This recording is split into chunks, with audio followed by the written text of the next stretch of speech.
Hey fam, my name is Tessa Marie Angara. I'm here to give a testimony about God being my restorer and my healer. On the 31st of March, this was an Easter holiday. I had just finished my 3 day of fasting and prayers. And when I came to church, Pastor Don was preaching about us living in our purpose in this world, being relevant to what God's will it is in our lives. And so on this day, he made an altar call. I came to the altar and we were anointed. After the service, I really wanted to go and visit my daughter where she lives with her dad. But then again, since the service had gone, had eaten into so much time, I decided to just go back home where I used to stay with my friend. And my friend had been cooking something in the pressure cooker. So she called on me to go and help her open up the pressure cooker. I went and tried and I couldn't. So as I stood there watching her opening up the pressure cooker, she was hitting it using a mwiko. Unfortunately, the pressure cooker burst out and everything came on my face. So my face got burnt and every other thing, like even my chest, my hands, I have some marks that are still there.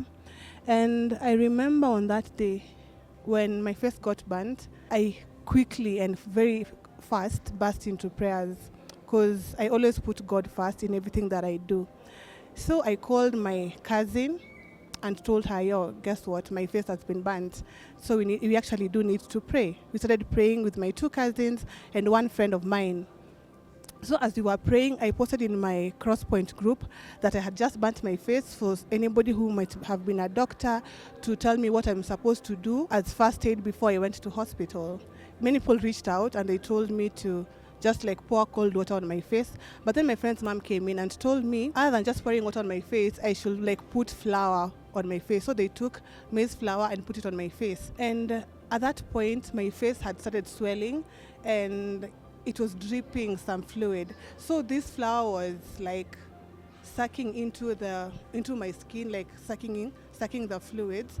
But when I got to, and they told me that I don't have to go to hospital. But then again, I was like, apana. I normally say don't care how I look like, but that moment I knew exactly.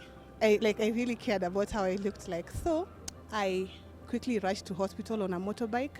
And the doctor was like, no, you shouldn't have done this. And you can't have put your flour on your face. This will make the wounds get infected.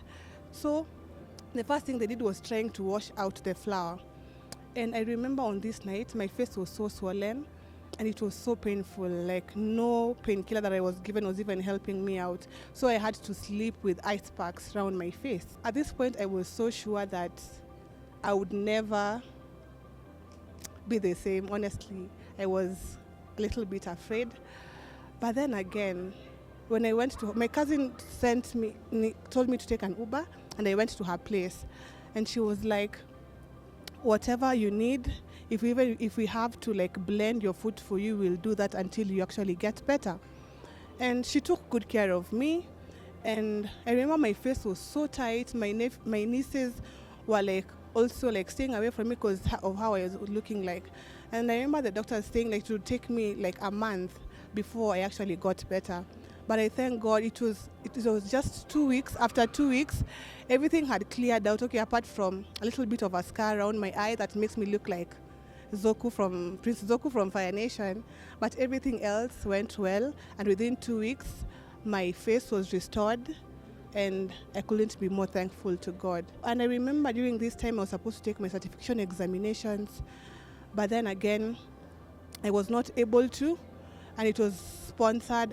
I had a free voucher, and I thought everything would come collapsing down on me. But then again, I always remember with God, delay is not denial. I talked to my trainers, and the voucher was extended for me. And I will get to do my examination at the end of this month.